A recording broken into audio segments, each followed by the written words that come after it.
Hello and welcome to another episode of Finders Keepers, the podcast that helps you find the best keepers for your keeper and dynasty leagues.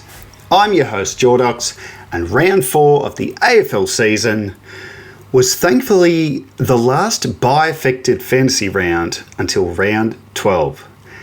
And I don't think I'm the only fantasy coach in the country to say thank goodness for that. Looking forward to getting my teams up and ready for the next round with a full selection across all clubs. Except for all the injured guys, but I think you get my point. It will give us a chance to see our teams finally in their full strength. I had a fairly average round myself across all my teams and comps, certainly came back down to earth in AF Classic, but it was an especially tough loss in my home keeper league, which is called Finders Keepers, that really was a hard pill to swallow. It was a narrow loss to a top side thanks to pathetic scores from Newcombe and Weddle on Easter Monday. And I'm at a bit of a crossroads in that comp now.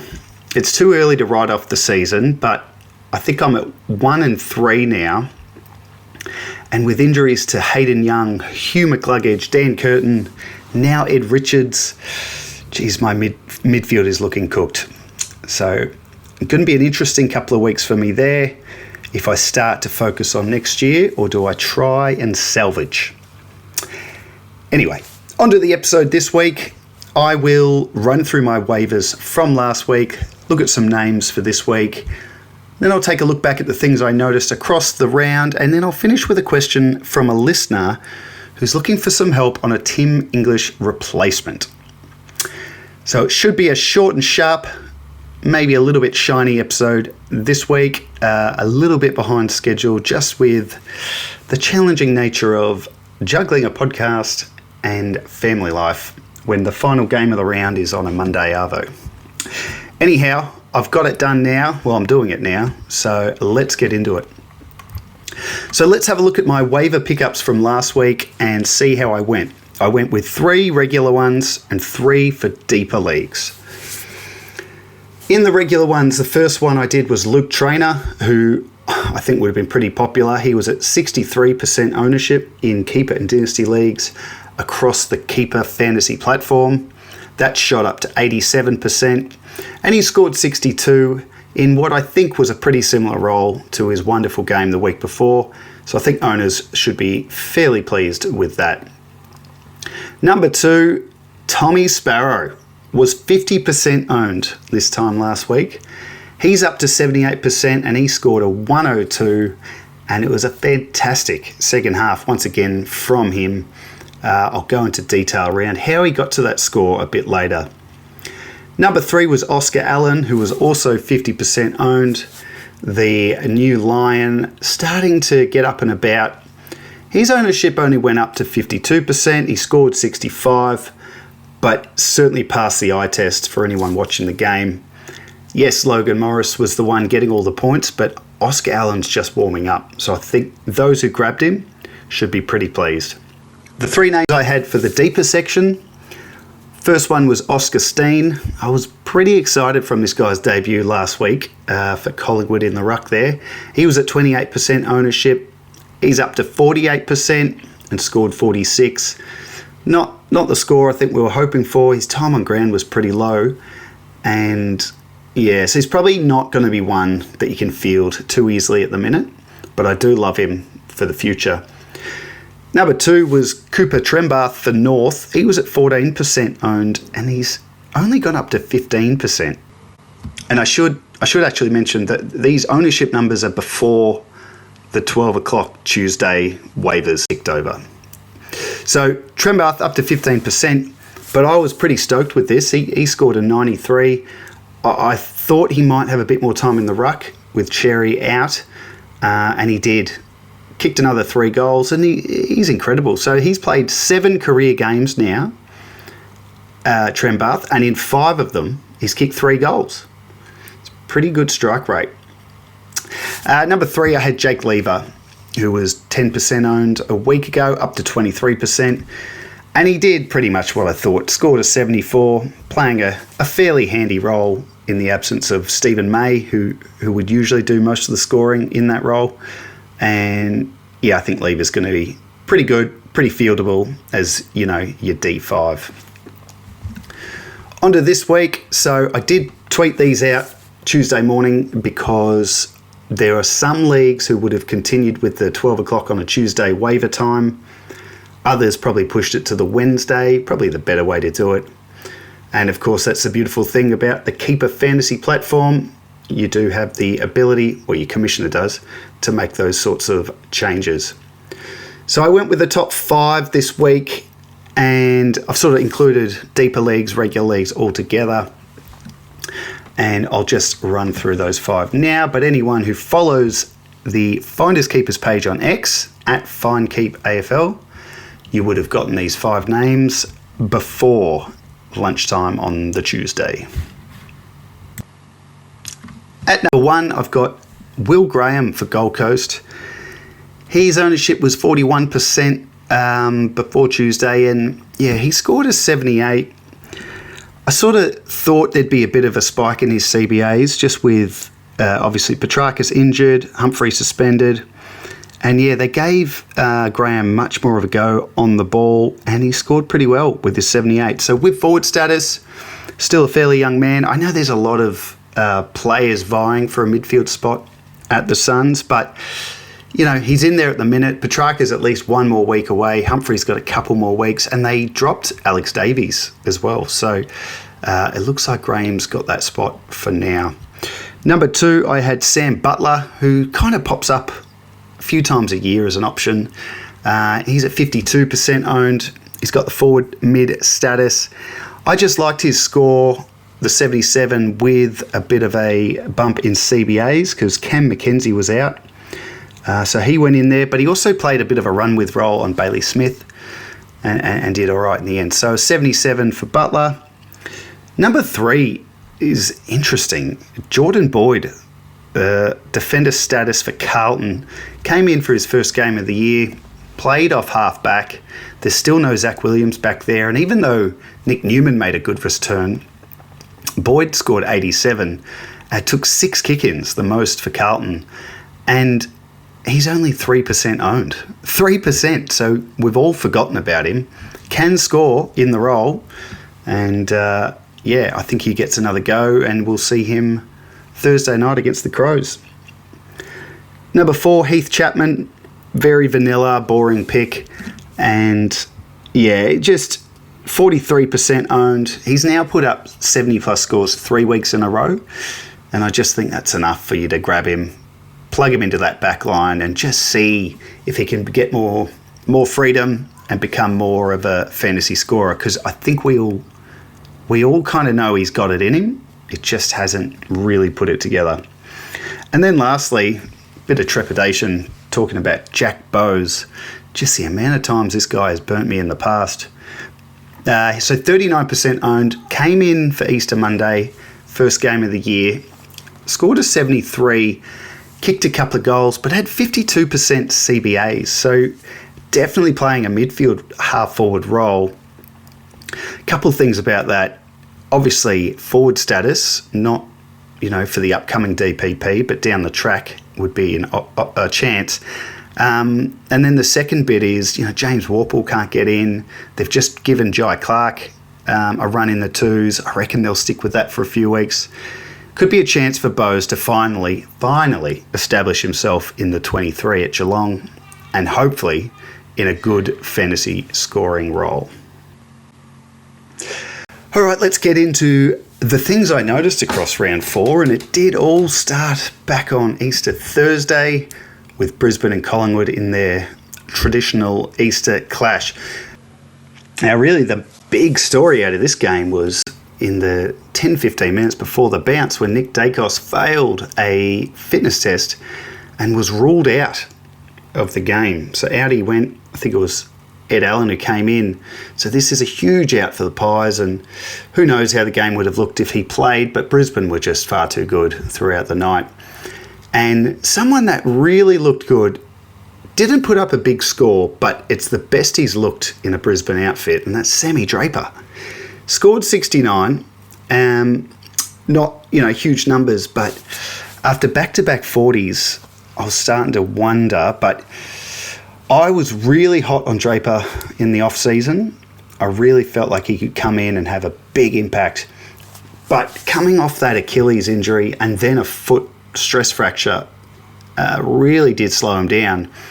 But I think anyone who watched this game saw enough glimpses of what he could be as a pretty decent scoring ruck for us.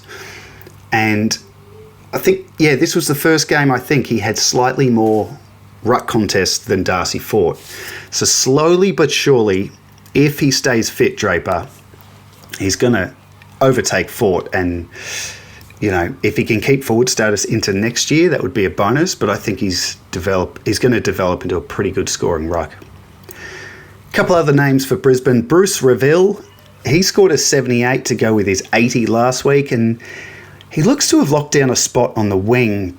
But just watching Brisbane the last couple of weeks and seeing him when he gets it, there's something different about him to what I saw in recent years. He just looks stronger, more confident, and just more consistently around the ball.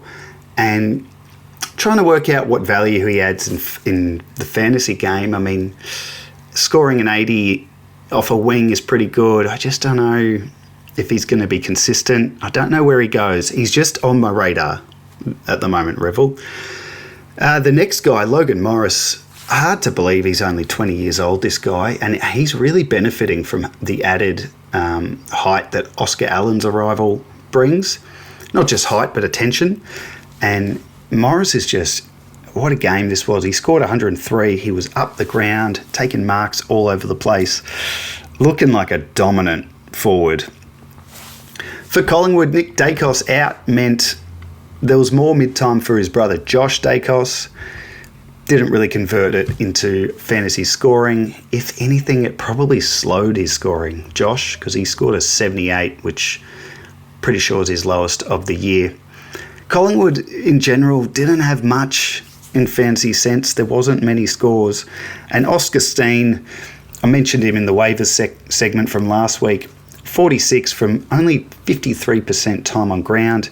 Still had a 50-50 split with Darcy Cameron for the centre ball ups. And I don't know, maybe Collingwood play this kid more. They won last week with him as the main man. Go do that again this week.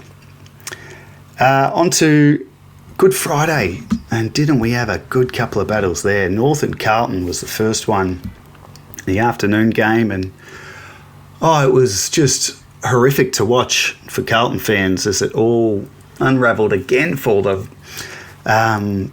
But that's probably been done to death. Why don't we talk about North Melbourne? 3-1. What a great start to the year. And the Kangaroos fans who've been waiting for years for something to get excited about. I reckon they got a few, and they're on the board in 26 already with 3 wins. The first guy I spoke about earlier as well, Cooper Trembath, 93, kicked another 3 goals, as I said, that really incredible strike rate he's having. And he rucked at 40% of the centre ball up. So even though Callum Coleman-Jones was the man, Trembath did 40% of the centre ball up. So, yeah, I like this guy. He's not going to score 90s every week, but he has impressed me for a few weeks now. Dylan Stevens put up another 100 off the wing, and he's really showing that he's more than just that flash in the pan in round 1 when he went ape against Port Adelaide. A lot of people would have burnt a first waiver on him, and I think you'd be pretty happy. I think his next score was a bit lower, but since then I think it's an 80 and now another ton. It looks like it's just sort of clicking for this guy. And it makes sense. He's been around now for a while, and I think we always thought there was a fantasy scorer there. He's starting to show it. George Wardlaw. Now, he scored an 87, and that's about what he does, right, when he's fit, 80 to 90 to 100 guy. But he stood out to me because he saved this game for North with a late smother and then a late tackle on I think it was Paddy Cripps, who was about to snap to put them in front. So a real heart and soul type of guy, Wardlaw, and sort of hard to trust in keepers just because of the injuries. But if he can ever just put it together and stay fit, yeah, he's a solid 85 to 95 guy, I reckon, for sure. For Carlton, Nick Newman returned, which was pretty cool to see. Missed all of last year after a fantastic 2024. And yeah, welcome back to Newman. 17 kicks and 2 handballs. Kicked a goal, scored a 92. I think anyone sitting on him in a keeper would be absolutely over the moon with that return. And I think he's going to have a good year. And Jordan Boyd, I talked about him in my waivers at the start of the I mean, just a really nice role in that back line. And as I said, he took the most kick-ins for Carlton, putting up an 87. Hard to know if this is, something we can trust, but geez, it looked pretty good. And I think it was the year before last he had a similar role and did put up some nice scores then as well. Friday night was Adelaide and Freo, and this was an absolute belter of a game for the neutral. For Crows fans like myself, it was deja vu. The last 3 games the Crows have played, they've done this, where they don't rock up in the first half. They slowly get going in the second half, and they've just set a record for, I think, being behind at 3/4 time, hitting the front in the last quarter, but still losing. They've done that 3 weeks in a row now, which is what a great record to have. So, yeah, I know there's a lot of very frustrated Crows fans, but just hang in there. We're 1-3, but we were also 1-3 in 97 and 98. And those years went all right. Anyway, enough about Adelaide. Let's talk about some Adelaide plays. Lachie McAndrew. Oh, man. This guy would be winning the best and fairest for the Crows so far. What a start to his Adelaide career and his fantasy career.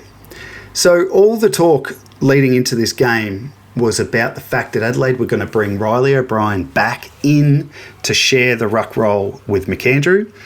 This obviously had the classic world floundering because he's very relevant there. But for keeper leagues, pretty annoying just to think, oh, look at him go and now he has to share. Anyway, Riley O'Brien did come in and played the tandem ruck with McAndrew, but it was very much like what the Hawks are doing with Meek and Reeves. Neither of them spent time resting forward. They were just on the bench and then they'd tag the other in. So really interesting time on ground numbers. McAndrew with 65%, Riley O'Brien 35%. And McAndrew was just exceptional once again. He put up a 113 thanks to 13 tackles in what was a very high stoppage game, but absolutely brained it. And O'Brien, yeah, it was not a good night for the Rob Dog, and I'd be staggered if he was in the side next week. Kind of weird that they brought him in anyway. Anyway, let's move on. James Peatling, a nice 101 and one of his best games in Crow colours, I reckon. That third quarter especially was huge. And that's exactly what the Crows need. They need someone like a Peatling to step up and carry this midfield and bring it forward, because this next guy is not doing that. That's Jake Saligo, who scored 46 and had no CBAs, playing mostly on the wing. I don't know what's happening with Saligo. He's had a very interrupted pre-season, but it's at the case now where it's like, if he's not getting put at the centre ball ups, just maybe put him in the twos for a bit. And then it's a similar concern with Isaac Rankin. He scored a 63, just a handful of CBAs for him. The week before he got shut down by Ocean Mullen, and this week he has these little glimpses of brilliance, but there's just no continuity. He just looks out of sorts, and yeah, probably sums up half the Crows side. For Freo, I didn't have a heap out of it. I mean, other than the side itself looked bloody good. Like, they were so sharp. But from a fantasy point of view, I mean, Shea Bolton, he was interesting. I had a go at him in Classic this week. thought he could continue and maybe have a breakout as a midfielder.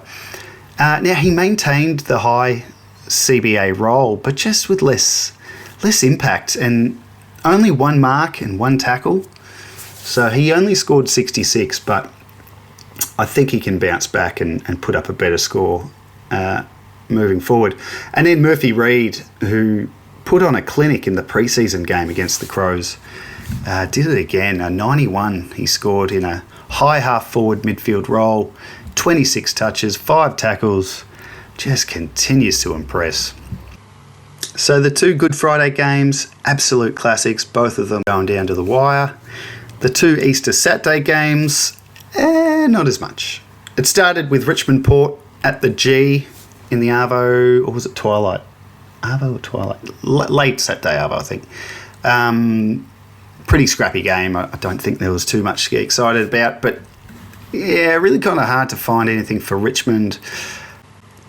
Taranto was disappointing, and so is Jacob Hopper, to be honest. I mean, Hopper, I think, scored a 50-something, but Taranto was flying at quarter time on like 40 at quarter time or 41, and he only scored 27 points after quarter time, just 11 touches, 1 mark, 1 tackle.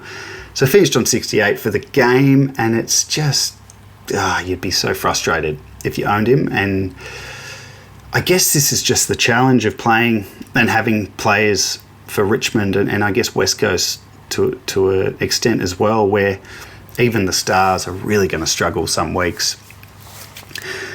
Samson Ryan came in and played the number 1 ruck role. He scored a 40. He's likely to get suspended. Well, that may actually already be out. I haven't caught the news. But I think there was a gut punch or something to Jordan Sweet. It sounded like he was going to be out. So I wonder if now we see Oliver Hayes-Brown debut next week for Richmond. He had a good game in the 2s, 23 touches, 19 hit-outs. And yeah, if Samson Ryan's out, they're going to have to do something else, aren't they? For Port Adelaide, Ollie Wines came in for his first game of the season a week later than we thought. A bit of a surprise to see him left out of the squad last week. And he was very much the quasi sub, just 55% time on ground, scored a 35, and, had a similar output to what Will Brodie did the week before, and Will Brodie was dropped. Now, I know they're not going to drop Wines. Well, I guess they could. Who knows? But I don't know. The point is, if you're only giving a player half a game to prove themselves, well, it's going to be pretty hard, isn't it? And then Jack Watkins, he hit a wall. The young mid who's been fantastic for Port in the first few weeks, and an exciting sort of prospect for keeper leagues. But a 21 and is where he scored, and I reckon maybe he could be out of the side this week. And then Jack Lukosius finally, he scored 71, but it was the role that really intrigued me. He did start in the back line. And those that remember the Lukosius, the year he was in the back line at the Suns, a few years ago now, and he averaged in the mid-80s, it's something I think we're all just keeping tabs on, because if that role pops up for Port Adelaide, he's going to be very, very relevant. He ended up going to the forward line as the game went on, and actually did the bulk of his scoring as a forward. But as I said, if he's a defender, I'm very interested. Saturday night was it was a procession in the end between the Eagles and the Swans. And yeah, Sydney won it by 128, I think. But funnily enough, I don't know, maybe I'm crazy, but the first quarter and a half, I felt like West Coast were right there with them. They just couldn't finish, and they ended up with like 8 points, West Coast, and then Sydney would just go down the other end, and there was just a masterclass of finishing from them. So I think West Coast were in the game and were pretty competitive, but once that damn wall broke, it was an absolute flood. But I don't know, I've seen some people in the media come out and say, oh, this is a concern for the AFL, you've got one team winning by this much, and it's like, we've had big 100-plus margins in the past, particularly with West Coast. I don't know why everyone's so concerned about it. It happens. And I think especially this year, some people had sort of flagged this, that with all the rule changes and the change in what the game's starting to look like, I think there's going to be more big wins like this coming up between sides that are just, on a different level. We saw it in opening round or round one? Round one or opening round. Sydney Essendon, whenever that was, Essendon were with them, and in the third quarter, Sydney piled on 12 goals. I think it's going to happen more and more. We're going to see big margins. And is that good or bad for the game? Well, whatever the case, it's going to happen. Anyway, on to fantasy. West Coast, second week in a row, no Eagle has scored 90 or more in fantasy. Now, this is nothing new for West Coast the last few years, but it's pretty frustrating if you've got any of their guys, because they are starting to improve West Coast, the score on the weekend aside. But even last week when they beat Port Adelaide, they didn't have a player score 90. So, a couple of names. Willem Dersma, the number one pick, scored 63. Had some more centre ball up exposure this week. He had some in round one and then again on the weekend. And I don't really have any other notes other than he just looks unbelievable, this kid. Like, really impressing everyone that watches him. Only 4 games into a career. I don't remember a player sort of not spoken about with as much hype and then delivering as the number one pick so immediately. It's pretty exciting for West Coast fans. And also just, keeper redrafts. It was a bit of a lottery, the top 10 picks this year. As in, it was really open. Some would have gone a Dersma, some a Zeke Euland, some an Annabelle. It was really a lot of variation. But Dersma is looking like a slam dunk at number one if you took him. Tom McCarthy was back on the ball this week. He scored a 77. But I reckon he returns to the back line next week when Devon Robertson comes back in. For Sydney, well, it's hard in these games, isn't it? Because you got to be careful when a side wins by that much and is that dominant, not to read too much into the big scores, but certainly a couple worth mentioning, and that's Jai Sarong, who put up a first fantasy ton, I dare say, in his career, the former Hawk. He just had a really good time on the wings, took 10 marks, and he showed in pre-season. He's certainly got the ability to score, doesn't he, in fantasy? It's just a tricky spot, the wing, because some weeks can be quieter than others. But he certainly indulged in the demolition, and first fantasy ton is a good return. The other guy, just something that caught my eye, but with Brodie Grundy, obviously 137, if you don't mind, absolutely dominated from opening siren to the end. Now, the only reason I've mentioned him, because you kind of would think Grundy would have a good time against the Eagles, but he attended 93% of all ruck contests for the game. So that's the centre ball ups and every stoppage all throughout. 93% was him. And I guess the point is that's fantastic if you've got him, because he's going to score. I don't know how sustainable that is for him for a whole season. So interesting to see what happens with Sydney. Who can they find? Is it Amadi? Is it McDonald? Who can be the guy that helps Grundy? And then, Peter Laddams is still waiting in the wings. I wouldn't be surprised if we see him at some point this season. Easter Sunday, and we saw a really good game from Melbourne against Gold Coast at the G. And it was a big test for both sides. Melbourne against, a top 4 contender, and then Gold Coast, any game at the G. I think I saw that's their only game at the G. I could be wrong until, hopefully for them, finals. But, big test for both sides. And it was Melbourne who came up with the win, and they're just the feel-good side of the season so far. Expected to, wallow down the bottom, and they lost all those midfield legends and got a new coach in, but they're really exciting and they're playing some great football. Just a quick one on Colton Tholstrup, who has been doing tagging role in the last few weeks and did so again in this game, but didn't go to Noah Anderson, went to Took Miller, which was a bit interesting. So Miller struggled, and, Anderson didn't really set the house on fire either. So, house on fire? World on fire. Why are we setting the house on fire? Anderson didn't set the world on fire.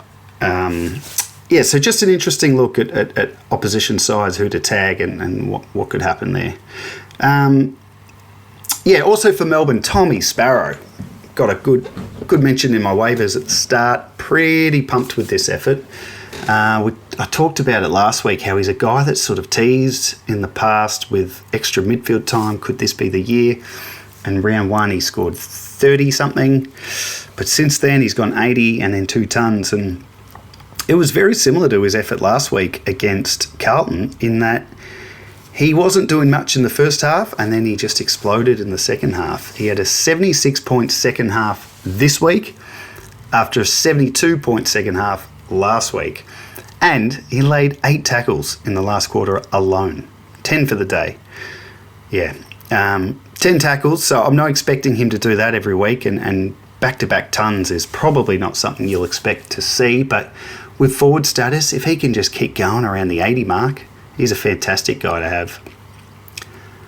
A few names for the Suns. Jared Witts scored a 40 and just was absolutely towed up by Max Gawn.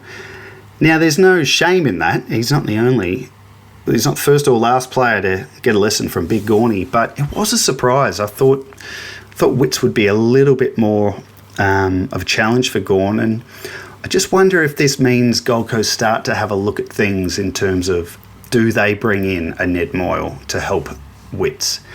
Moyle had a good game in the VFL. Do they look at bringing him in this week? They're playing Sydney, so it'll be up against Brodie Grundy, who, as I mentioned before, just rucks solo. So, Witts and Moyle versus Grundy might be a good way to go. Will Graham, as I said at the top, nice CBA bump this week, scored well with the 78.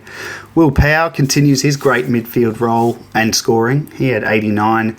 Tagged Cozzy Pickett in the first half and then went back, moved to the back line in the second half. And I'm not sure why they moved things around there, but it's been a good year from him, Power, playing on the ball. And Matty Rao, the Brownlow medalist, finally came back from his very broken finger. That's been a long time out for him. He scored 43. He was one of a few Suns down on the day, and I think you give him a break. He's been out for a while, but 13 touches from 77% time on ground. They will be hoping that he's better than that next week, because they need Matty Rao at least close to Brownlow form. Sunday night was the Bulldogs versus Essendon, and this was expected to be, I guess, similar to Sydney West Coast the night before, but credit to Essendon. After quarter time, they really pushed hard, and it was pretty entertaining in the end, I thought. But Doggies obviously far too good. Ed Richards was a laid out for them. So this was always going to be interesting with their midfield, because Liberatore out. There's still no Treloar. And now with Ed Richards, the late out, we got a chance to have a look at some guys. So Riley Sanders was the first one. He went up to 70% CBAs, put up a 109 thanks to a career-high 34 touches. Just what we can expect from him down the track. Not yet, because there's still pretty handy mids ahead of him, but eventually I'm very confident Sanders is going to be a jet in fantasy. Joel Freya was the other one. His CBA split went up to 63%. Scored a 96, racked up 26 touches, all the sort of stuff you expect to see when these guys get the opportunity, and just shows you how stacked the Bulldogs are for midfielders when they have a few injured and these guys come in and put up those numbers. Arthur Jones, he came off with a hamstring, and it was such a shame because I think he missed, was it most of last year with a hammy? So I don't know the extent. Hopefully it's not the same one, but man, was he looking electric. He took some big marks, kicked some really nice goals, ended up 3 goals. Yeah, scored 62 and was on track for a much better score than that before the injury. So that's a shame. Hopefully he's back soon. And then the massive news for the Bulldogs and their chances in the next month, and in the fantasy world, one of the best rucks in the keeper league world, Timmy English. He went off with a knee injury on 51, sort of early in the third. I don't know the latest, but there was some scans done. It looked like it's going to be a few weeks at least. So on the night, Jordan Croft took over most of the ruck work. He's got forward status. Didn't really look. He tried his best, but didn't look amazing. I reckon we're more likely to see one of Lockie Smith or Lewis Emmett debut next week.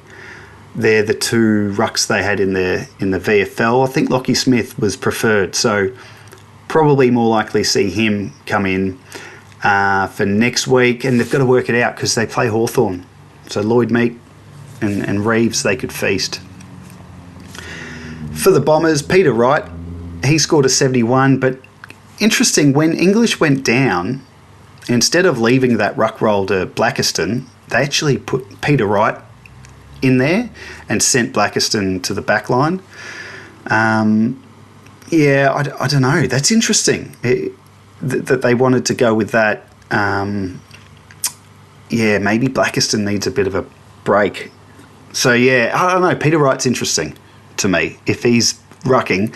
But Nick Bryan played a VFL game, got through it all right. Does he come straight back in? Not sure. But I'll keep an eye on the team sheets because if there's no Nick Bryan, Peter Wright could be an interesting play with that forward status for us. Jai Caldwell, my goodness, he'd be up there with one of the most disappointing players of the season, just on the high hopes and what we expected from last year. And look, before this week, he hasn't been, terrible, but this was a stinky game. So he scored 71, but he saved that with a big last quarter. Ran with Bontempelli in the second half to try and nullify him as much as he could, and did a reasonable job. But my goodness, 71 from Caldwell is not what owners were hoping for. And then on the flip side of that, Archie Roberts, much better last week, playing in that role off half back, which, as I said on this podcast last week, I don't know why they threw him into the middle. Let Roberts cook in the back line, and that's what he did this week. 136, if you don't mind. 12 marks, 37 touches, and that included 29 kicks. It's like reminding me of the Heath Shaw days. He had a game where he had over 30 kicks, I'm pretty sure. Anyway, fantastic for Roberts owners, who would have been getting a tad nervous with the first month this season. Jacob Farrow, only took 2 AFL games for him to register a fantasy ton. He took 12 marks as well, just playing in that very nice plum role in the back line with a 101. And what did he have last week? 66, I think. So, yeah, very nice start for him. And he would have gone in the first round of most keeper redrafts. And as far as defenders go, it was probably him. You had Lindsay, you had Carmichael at the Bulldogs. I think Farrow owners will be very happy so far. Lastly, for the Bombers, just a quick mention for Tom Edwards. And I was watching the game. I was watching this guy take marks and kick some nice goals. I'm like, I don't know this guy, but I do. I think we've all forgotten. So he came in last year, debuted last year, and in his third AFL game, did his ACL. But in his debut, it was against the Crows down here in Melbourne. He kicked 3 goals on debut. And I was reading that and it jogged my memory. I remember this guy. He was very exciting, but then he did his knee. Anyway, he's back and he looks fantastic. He looks a real find at age 25. Nate Caddy was out, so there was a bit of an opportunity there for Edwards, and he kicked 2 goals too, had a presence, and I think he has to stay in the side now. Lastly, we move on to Easter Monday, the classic clash between Hawthorn and Geelong. And my goodness, just when we thought we'd seen the best game you could have possibly imagined from these two, this was another one. Absolute classic. Unfortunately, I didn't watch the first half, but I did tune into the second half, particularly that last quarter, and enthralling is the only word that comes to mind. Bad luck, Geelong, but my goodness, Hawks fans, I'm sure you're still celebrating that tight win. Fantasy, we had Sam Butler, as I mentioned earlier, 52% centre ball ups with Cam Mackenzie out. Did he do enough to keep that spot when Mackenzie returns? Like I said, he did a bit of a tagging role or a bit of a run with role on Bailey Smith, so I don't know how effective he was, but just having that extra skill set of tagging could keep him in the side or in that role longer. But with forward status 77, I think you're pretty happy with that. Now onto the ruck setup with Hawthorn, with Meek and Reeves. For the first time, it was Reeves with more centre ball ups and ruck contests across the ground than Meek. So Reeves was technically the number one in this game. I don't know what that means. Does that mean Reeves has overtaken him? I think they're going to stick with the 2 ruck setup, but just interesting to see. And something else that's interesting about both these guys, if ever one of the other is dropped or injured, I just bet on the one staying to go nuts. They're putting up some really interesting and strong scores from super low time on ground. So let's look at Meek. He scored 63 in this game, but he's averaging 70 for the season, and he's averaging 59% time on ground. Move over to Reeves, 58 in this game. He's averaging 60 from 49% time on ground. So the points per minute for these two big fellas is really strong. Pretty useless to us if they're both playing though, but just something to keep in the back of your mind. And then speaking of rucks, Geelong haven't really had the established ruck and feel like they've been looking for a long time. And Mitch Edwards, I really think stood up and this was the best of his 3 AFL games so far. And I think he can stake a claim for the number 1 spot for now. He only scored 57, but just watching him, particularly in that last quarter, he did some really nice things. And, Toby Conway's still injured or nearly back from injury. And then they like to rotate and play Stanley and Blitzarves and the like. But I think they'd be well suited to just get someone and get games into them and lock them into the role. And Mitch Edwards, based on this game, I think is the one to do that. And that's how I saw round 4. Now, there's a player I've got to mention. This is a bit out of order, clearly. He just wasn't in my original notes, but I have to mention him. Darcy Byrne-Jones put up a 107 on the weekend for Port Adelaide. And I didn't really look into it initially because I just thought he's obviously kicked a handful of goals as they had their comfortable win over Richmond, but I actually didn't realise he was moved to half back. So he's racked up 26 touches in that familiar role he had, 4 or 5 years ago when he was All-Australian. Very interesting. Yeah, not sure why they've gone back to this. I mean, Jackson Mead was in a similar role. They dropped him. You got Farrell back there. Anyway, I'm not sure why, but it's very interesting. If he's playing off half back, even at 30 years old, he's very relevant for keepers with that forward status. And time of recording, his ownership's only 25% in keeper and dynasties. So, yeah, I probably would have had him in my waivers at the start, to be honest, if I'd realised he was off half back. All right, let's get to the listener question. I've got just the one this week, but it is a good one. And then wrap up the episode for this week. Before I do that, though, just a reminder, if you are enjoying Finders Keepers, please make sure you've liked, subscribed on wherever you're listening. make sure you go over to X and follow the page at FindKeepAFL and stay up to date with everything that's happening with the podcast. All right. I have a question here from at Nicholas Davis 86 on X, and he says, "Hey Jordox, unlucky English owner here. He's my only listed ruck. Could you run through some ruck options that might be available as a decent short-term replacement while he's out injured? Thanks." Alrighty. Yeah, very unlucky for English, but as far as I know, it's not a long-termer, so the short-term replacement is what most will be looking at. And if you don't already have another ruck on your list, I'm guessing it's a sort of league where there's probably going to be a few rucks floating around as free agents. But I've taken a look at rucks with under 75% ownership to try and find someone. Now, Nick Bryan is the one that stands out to me. He's probably owned, well, he's owned in a lot of leagues, but if this is the sort of league you're in where, not everyone has backup rucks, maybe he's there. He just played in the VFL, got through that game. He might have another game in the VFL, but if he's back this week, he'll be their number one ruck, Brian, and yeah, pretty high hopes for him, albeit coming off a knee. Riley O'Brien's the other one, but I wouldn't go near that. He won't be playing. Ned Moyle is really interesting. I sort of said when I was talking about Jared Witts before, maybe overreacting to a Gawn masterclass, but it would be wise for Gold Coast to introduce Moyle again at some point.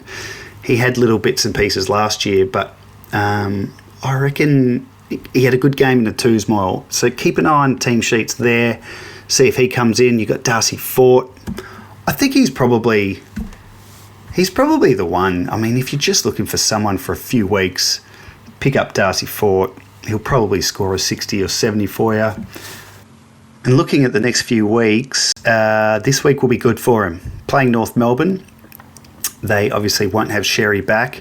But then after that, it's Melbourne, Max Gawn, and then even scarier, Lockie McAndrew for the Crows. But yeah, I reckon Fort at least for a 1 week play there. And then the other guys, it just depends, Edwards for Geelong, I think he's going to hold his spot. I really like Steen. None of these guys are going to put up scores though. You'll have a debut for the Bulldogs, I reckon. Emmett or Smith. And then for North, you got Coleman Jones, who wasn't great. And Goad, I think, could be a chance to come in this week. And then the last one, Liam Reedy. I know he was average in his game and got dropped, but he's had two pretty good games in the twos in a row now. I reckon he'll be back at some point. So they're the names I've got for you. None of them are exciting. If you can nab Nick Bryan, I think absolutely you're happy with that. Short of that, though, Darcy Fort's probably your best bet. Oh, Ned Reeves for Hawthorn as well. He was only 53% owned. You'd need Meek to be out, though, for that to work.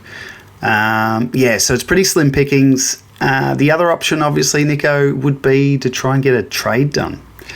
And that's a very tricky trade to pull off when you're just looking for a short-term plug. But yeah, can you find someone who's, happy to part with maybe a Riccardi at the Giants, who he's got the ruck forward status, had a big couple of games to start and has slowed down a bit. Could you target the owner of that player? And then who else? I don't think you're going to be able to get a Sam Draper easily after his effort on the weekend. That's probably it. So good luck. You can always come talk to me and give me Tim English, and I'll give you Lloyd Meek. How's that? He ain't doing nothing for me. Anyway, thanks for the question, Nico. Good luck with finding that replacement for Tim English. And that's the end of the episode this week. Looking back at what was a big round of footy, and the beauty of a round ending on Monday is you just have to blink a few times and the next round is here. Gather round will be here in just a couple of days. with Adelaide and Carlton, and unfortunately I'm not going to be at Gather Round this year. I tried to swing it, tried to move things, just wasn't to be. But I'll be there next year. So to everyone who's going to be there, enjoy the festivities. It's become such a great part of the AFL calendar, Gather Round in Adelaide. And I'll be back next week to look at everything that happened in Gather Round from a keeper and dynasty point of view, as I always do. So make sure you tune in next week. In the meantime, I'm Jordox. This has been Finders Keepers. And until next time, keep on keeping on.